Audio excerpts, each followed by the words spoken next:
એક ભાઈ એના ઘરવાળાને કે મારા ભાઈને એવી સ્કૂલમાં દાખલ કરવો છે કે જેમાં દરેક પ્રકારના અનુભવી માસ્ટરો હોય. એનો ઘરવાળો કે તો સર્કસમાં દાખલ કરી દે.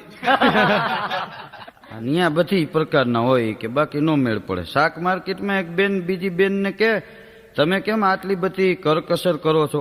આ ટીંડોળાના ભાવ 8 રૂપિયા કે 3 રૂપિયા માગો છો. હા, બાઈઓને માગવું એટલે કાંઈ વાર નથી લાગતી. ઓલું કે 8ના કિલો છે તો કે 3 રૂપિયાને દેવા છે, ઓલી શેરીમાં મળે તો ત્યાં લઈ લેવાતા.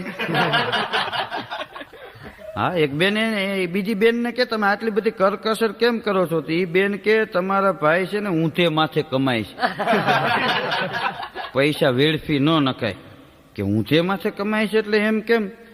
તઈ ઈ બેન કે ઈ ન્યાયામ શાળામાં શીર્ષાસન વિભાગના માસ્ટર છે. હા, અમુક વાતો કરે ને